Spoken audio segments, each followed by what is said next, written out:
വാദപ്രതിവാദങ്ങൾക്കും നാടകീയരംഗങ്ങൾക്കും ഒടുവിൽ പാലക്കാട്ടെയും ചേലക്കരയിലെയും വയനാട്ടിലെയും ത്രില്ലർ ക്ലൈമാക്സിൽ കുതിച്ചും കിതച്ചും മുന്നണികൾ. പാലക്കാടും വയനാടും നേടിയത് ആധികാരിക വിജയമെന്ന് പ്രതിപക്ഷ നേതാവ് വി ഡി സതീശൻ. പാതിരാ നാടകത്തിലൂടെ തെരഞ്ഞെടുപ്പിലെ ഭൂരിപക്ഷം വർദ്ധിപ്പിക്കാൻ CPM സഹായിച്ചു എന്നും പരിഹാസം.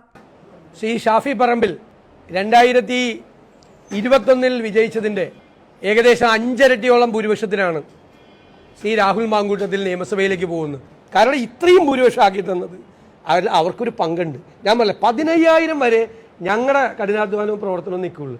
അതിൻ്റെ അപ്പുറത്തേക്ക് പോകാൻ കാരണം രാത്രിയിലെ റെയ്ഡ്, പിന്നെ പെട്ടി നാടകം, പാതിരാ നാടകം, സ്പിരിറ്റ് നാടകം, മനസ്സിലായില്ലേ, പിന്നെ മറ്റേ പത്രങ്ങളിലുള്ള പരസ്യ നാടകം, കുറേ നാടകങ്ങളുണ്ടായിരുന്നു. ആ നാടകത്തിൻ്റെ മുഴുവൻ സ്ക്രിപ്റ്റ്, സംഭാഷണം, സംവിധാനം എല്ലാം ഈ മന്ത്രിയുടെ അളിയനും കൂടിയായിരുന്നു.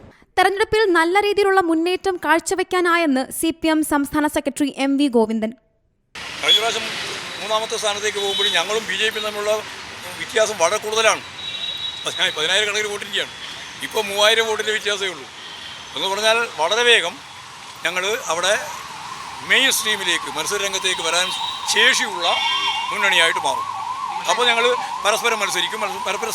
പരസ്പരം മത്സരിച്ചാൽ അവിടെ ഇടതുപക്ഷ ജനാധിപത്യ മുന്നണിക്ക് അടുത്ത തിരഞ്ഞെടുപ്പാകുമ്പോഴേക്ക് മത്സരിച്ച് ജയിക്കാനുള്ള സാധ്യതയുണ്ട്. അതാ കാര്യം. ഞങ്ങൾ മുന്നോട്ടേക്ക് വരുന്നേ ചെയ്തു. BJP നല്ലപോലെ പിന്നോട്ടേക്ക് പോവുകയും ചെയ്തു.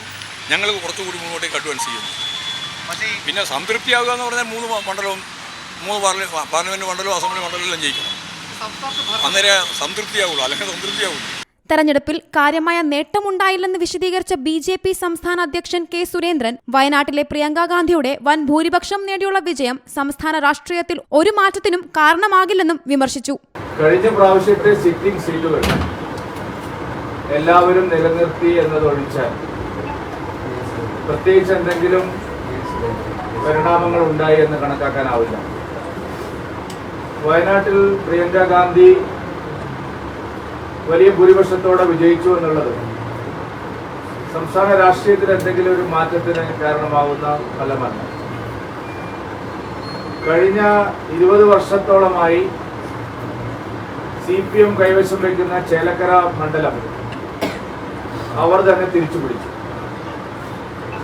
കഴിഞ്ഞ 15 വർഷമായി UDF കൈവശം വയ്ക്കുന്ന പാലക്കാട് മണ്ഡലം അവർ നിലനിർത്തി എന്നുള്ളതും ഒരു വലിയ പ്രത്യേകതയായിട്ട് കണക്കാക്കേണ്ട ആവശ്യമില്ല.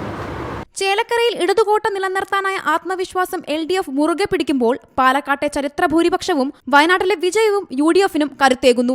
പാലക്കാട്ടെ വോട്ട് ചോർച്ച BJP-ക്ക് നൽകിയ ആഘാതം ചെറുതല്ല. News desk G Malayalam news. പുതിയ വാർത്തകളും വിശേഷങ്ങളും ഇനി വിരൽ തുമ്പിൽ.